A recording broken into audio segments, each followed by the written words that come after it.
Jim, job security is the biggest psyop ever.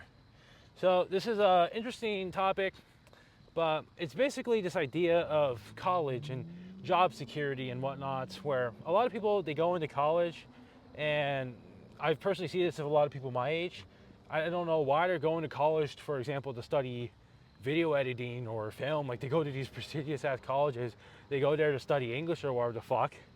I don't know, like, if you want to study those things because you're actually that passionate about the study, instead of you are just following your peers like a sheep, or your parents say, or you're following it because it just seems like the right thing to do. Well, I don't know, a lot of these people who work these wonderful majors, they usually end up working a blue collar job anyways, like working at fucking Starbucks or something, right? That's the common stereotype, where somebody will go to art school and go to college for arts, get into tens of thousands of dollars in student debt, just to end up working as a barista in Starbucks. It's very fucking real. I will tell you that from my own perspective, being part of that age group. But I want to talk about in this video why job security is the biggest psyop, because I see this a lot. A lot of people basically go to college and they pay all this fucking money to go there because their expected value, their perceived benefit, is that after they go to college, they will get a job. And once they get a job, they can sustain a family.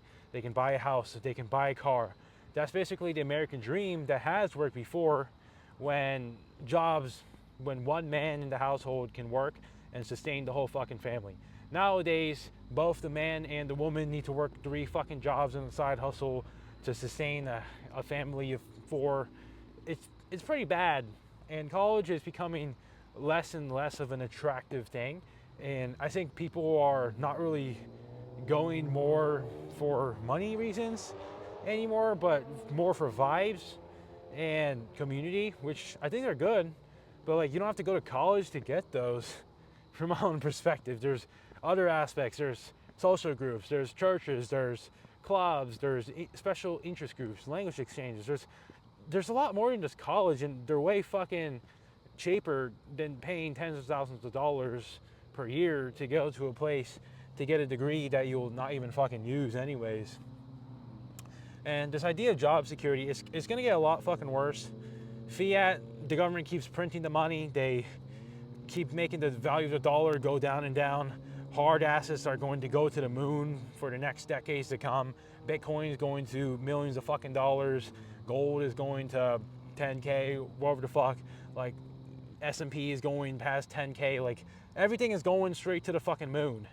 And while your money, your dollars keep going down, and at some point, even if a man and woman are working both in the household, they can't even afford a house. And once that becomes the case, then it's not going to be good. I don't know what the fuck the governments are going to do for that. Maybe they're going to do universal basic income, or they have to go in and cut rates for people to have good jobs again.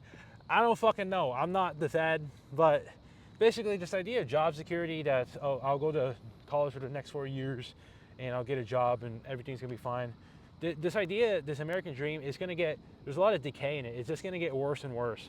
But I will say, like, job security wise, there's also supply and demand, the context of AI, right? Because we have the idea, it is consensus at this point, that AI will replace everyone's job. I think fundamentally it will, but as I said in the previous video, I don't think it's gonna happen as quickly as people think. But the fact is that AI replacing everyone, and people not having jobs anymore, and with supply and demand, right? Because I remember growing up in high school that computer science was the big fucking topic. Like, the people at the computer science jobs, or teaching computer science, there was this guy, this big fat guy with a big old beard. He was playing World of Warcraft with his wife together at his fucking home. He smelled like garbage, but he was a chill guy. I didn't have anything against him. He fixed my computer science problems when I was working on them. He was a good guy. I really had nothing against him. But he very shilled computer science as a career and said, guys, if you wanted to make a lot of money, go into computer science. And yeah, that is true, right? You go to computer science and you do the leak code And then once you get out and go into the world, you can go to Capital One, make 6 figures, get a 20,000, 30,000 sign-on bonus, straight on as an entry-level software engineer. All you gotta do is fix code here and there. It's the dream life. You sit in a 9 to 5 air-conditioned office. You get to go downstairs in the cafeteria for lunch, eat some nice food, talk with your teammates, whatever the fuck. It is a pretty nice existence. But when I thought about it some more, you know, you look at it nowadays, the job market for software engineers and people coding and whatnot, because there's like this tech bubble boom that you have to get into software, and I still think it's a thing now, but a lot of people are more scared to hire software engineers. And these people overall, like a lot of software engineers I know personally, have troubles finding jobs because it's like they were promised that once they get out of college and invest 4 years of their time and tens of thousands of dollars, that they will have a high paying job and they'll be good forever. And I think into the future, will software engineering still be a career? It's interesting to say that. I'm more on the perspective of like Naval, where he says that software engineers most likely won't be replaced by AI, but enhanced by AI.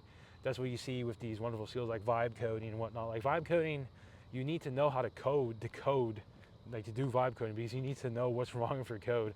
You need to know how to bug it. You can't just like keep bickering back and forth with ChatGPT for you to fix your code. You need to actually be a software engineer yourself to know what's wrong and actually deliver a project. Like these vibe coding and whatnot, they help you code the project faster. They don't help you make the project from scratch. They help you make it faster, right? Because coding, it's very manual. You have to type up all of this shit. And if you can just have AI create the framework for you, and then all you got to do is just look into the individual logic for how can you get your software to work, that's all you have to do. And that's personally what I think is going to happen more. The people who adapt to it will be wonderful. The people who don't and stick to manual coding are going to get replaced. But job security here is basically very wishy-washy, even in this current labor market and even like back then. Because imagine you told somebody in the 1800s they're farming corn or whatnot. It's like, hey, did you know that in 2000s there's going to be people sitting in an air-conditioned office 10 hours a day, sitting at a fluorescent screen and clicking buttons on a plastic mouse and a plastic keyboard all day, and they'll be paid hundreds of thousands of dollars, and they'll be like, what? Yo, I'm just gonna go back to farming my corn. Like, these guys, it doesn't fucking make sense to them. These jobs don't make sense. Even if you think about Twitch streamers nowadays, like even YouTubers, people who talk to a fucking camera like me yapping outside, and people who sit in their computer chair all day, get tens of thousands of viewers streaming to people playing League of Legends. They have a profile picture of a fucking rat, and they're just making MLG montages, and these guys are being paid 5 figures, 6 figures a month just to do gaming in their fucking home. You tell that people back then, they're like, what are you fucking talking about? Like, these things are foreign to them. They don't understand. They're like, stop lying, right? And basically the idea is that like job security, that a job is always going to last, and that you go to college and you're going to have this career for the rest of your life. It's not real. It doesn't exist. The world is constantly changing. This market of supply and demand is always changing, right? Because even think about software, computer jobs, office jobs. Like, people think this is the jobs that are going to work for the rest of their lives. These jobs haven't even existed for that fucking long. I mean, the ones that have actual Lindy effect, like the ones that have been around, like I would say that if you wanted a job with actual job security, become a prostitute, right? There's always demand from man, because man is always fucking horny. It always comes back, and they need a supply to supply that demand. So that's why prostitution is the oldest fucking career of all time, right? And the basic message of this video here is that if you go to college, and even in this current world with AI coming in wherever the fuck, like, don't expect that this career that you take is going to be what you do for the rest of your life. Your life is going to change. You probably is going to do something different 10 years from now. And yeah, that's pretty much all I'm saying in this video. Just not that super much to talk about. And just wanted to summarize once again is that you just basically don't get too caught up about it. I think I already summarized, but I'm just fucking yapping, bro. I'm so fucking tired, bro. It's like It's midnight at this point. I'm yapping. Like, I usually sleep at 10 p.m. and wake up at 6:30 a.m. But I was staying up today. I was hanging out with the church community all fucking day, trying to RMX with the power of God. And basically, we're here now. I didn't get that many steps, so I'm getting them in right now. And then I'm gonna go to the gym before I go to bed. And I don't know, it's pretty cool stuff. Yeah, I'll see you guys.